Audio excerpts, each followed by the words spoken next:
Vamos a ver ahora cómo podemos calcular el campo magnético en el eje de una espira por la que circula una corriente eléctrica. Comenzamos situando un diferencial de longitud dl sub 1 dentro de la espira y considerando su contribución al campo magnético total. Esta contribución la podemos descomponer en un vector en la dirección del eje X y un vector en la dirección del eje Y. Recordamos que para poder situar correctamente el sentido de este vector y por lo tanto poder describir correctamente su contribución, hemos de tener en cuenta el sentido de la corriente positiva. A continuación, procederemos de igual forma para el segundo vector dl sub 2. Es fácil ver que si siguiéramos haciendo esto para el resto de los diferenciales de longitud, todas las componentes y se van a cancelar mutuamente y solamente contribuirán a la generación de campo magnético en el eje de la espira, incluyendo el centro de la misma, las componentes en el eje X. Fuera del eje de la espira, eje X en la imagen, también podemos calcular el campo magnético, pero el cálculo es mucho más complicado.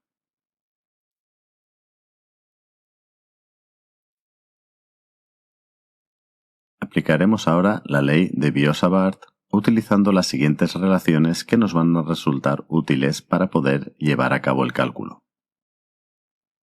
Es fácil ver que el vector diferencial dl y el vector unitario u sub r forman en todo momento un ángulo de 90 grados. Como solo hemos de tener en cuenta la contribución de los componentes al vector campo magnético en el eje X, la ecuación nos quedará de la siguiente forma.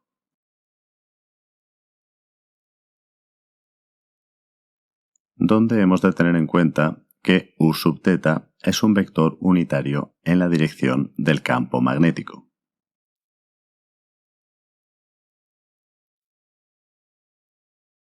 Llevando a cabo la integral a lo largo de toda la espira de perímetro 2π a minúscula, obtenemos la siguiente expresión que podemos reescribir de la siguiente forma. Simplificando y teniendo en cuenta la definición del momento dipolar magnético que vimos en el vídeo anterior, obtenemos la expresión que nos permite calcular el campo magnético en el eje de una espira de radio a minúscula. Si el radio de la espira es muy pequeño comparado con la distancia en la que calculamos el campo magnético, podemos todavía simplificar esta expresión un poco más. En estos casos vemos que el campo magnético de la espira es inversamente proporcional al cubo de la distancia al punto donde medimos el campo magnético. Vemos también que, en este caso, al ser fijada la distancia x, el campo magnético solamente depende del momento dipolar magnético de la espira.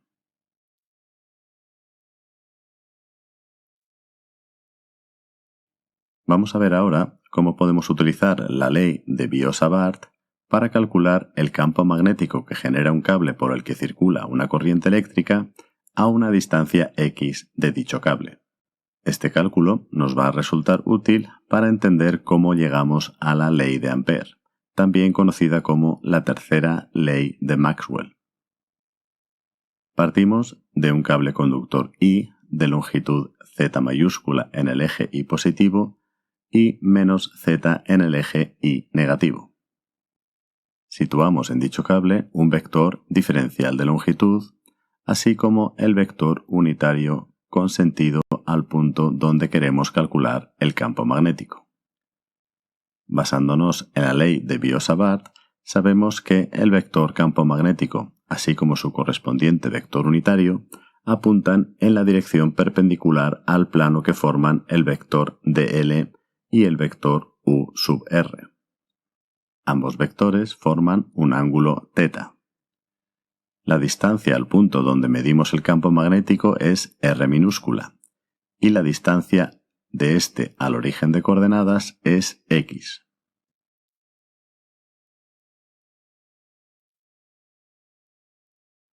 Aplicamos ahora la ley de Biot-Savart para calcular el campo magnético producido por un cable de longitud L mayúscula. Como dicha longitud es indeterminada, es decir, el cable puede ser infinitamente largo, podemos definir su longitud como desde z igual a menos infinito hasta z igual a más infinito. El producto vectorial de los vectores dl y u sub r es igual al módulo de dl por el módulo de u sub r, es decir, por 1, multiplicado por el seno del ángulo que forman ambos vectores. Esta integral no la podemos resolver de forma analítica porque no es una integral inmediata. Sin embargo, vamos a ver a continuación cómo, llevando a cabo un cambio de variable, podemos convertir esta integral en una integral inmediata, de manera que podemos calcularla fácilmente. Para poder llevar a cabo este cambio de variable, vamos a tener en cuenta lo siguiente.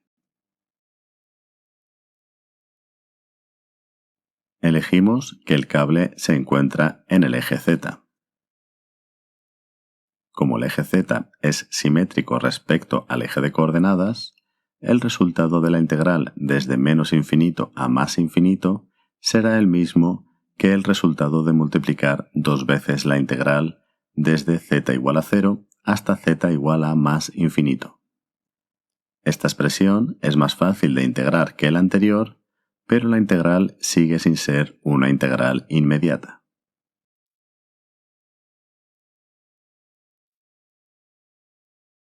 No podemos definir el diferencial de z respecto al diferencial de r porque es una constante que desconocemos. Sin embargo, llevando a cabo el desarrollo que vamos a ver a continuación, podemos establecer una relación entre el diferencial de r y el diferencial de z. Para poder resolver esta integral que no es inmediata, hay que hacer un cambio de variable definiendo una nueva variable alfa tal que recordamos que la derivada del seno de alfa respecto a alfa es igual al coseno de alfa. Recordamos también la siguiente regla de derivación, que aplicada a r elevado a menos 1 da lugar a la siguiente expresión. Vemos también que el diferencial de r minúscula respecto a z es igual al diferencial de la raíz de x cuadrado más z cuadrado y lo podemos definir como igual al diferencial de la raíz de una variable u minúscula respecto a z. Aplicando la regla de derivación, vemos que el diferencial de r respecto a z es igual a z partido por r. Por otro lado, vemos que la variable que hemos creado, u minúscula, está relacionada con r de la siguiente forma.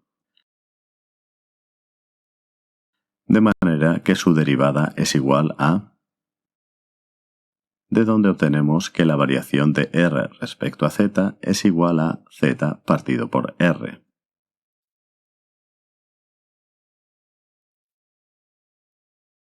Por otro lado, aplicando las reglas de derivación que conocemos, sabemos que la derivada de z partido por r la podemos calcular como la derivada del primer término por el segundo sin derivar más el primero sin derivar por la derivada del segundo término. El primer término lo podemos multiplicar por r cuadrado dividido por r cuadrado y el segundo término lo desarrollamos utilizando la misma regla de derivación que acabamos de ver. Reordenando términos, vemos que llegamos a una expresión que nos indica que la derivada de z partido por r es igual a x cuadrado partido por r al cubo por el diferencial de z. Como z partido por r no es otra cosa que el seno del ángulo alfa, llegamos a la siguiente conclusión, de donde deducimos que la derivada del seno de alfa tiene que ser igual a x cuadrado partido por r al cubo por el diferencial de z, y además sabemos que la derivada del seno es el coseno, de donde obtenemos la siguiente expresión.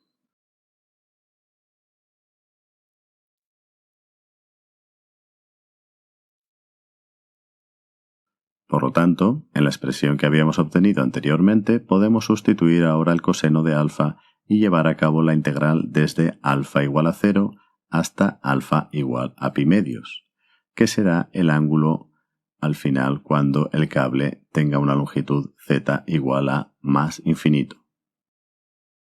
Llevando a cabo este cambio de variable, obtenemos una integral inmediata que podemos resolver fácilmente. Simplificando términos, obtenemos la siguiente expresión que se conoce como ley de Ampère. Esta expresión nos indica que el módulo del vector campo magnético es igual para todos los puntos situados a la misma distancia de un cable por el que circula una corriente eléctrica y que dicho vector tiene sentido circunferencial.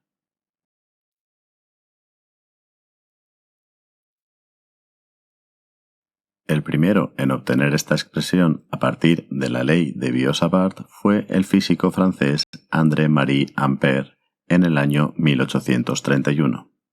Si tenemos en cuenta que la integral de toda la trayectoria que sigue el campo magnético, es decir, de toda la circunferencia, es igual a 2πr, al llevar a cabo la integral del campo magnético a lo largo de toda la circunferencia, obtenemos el siguiente resultado.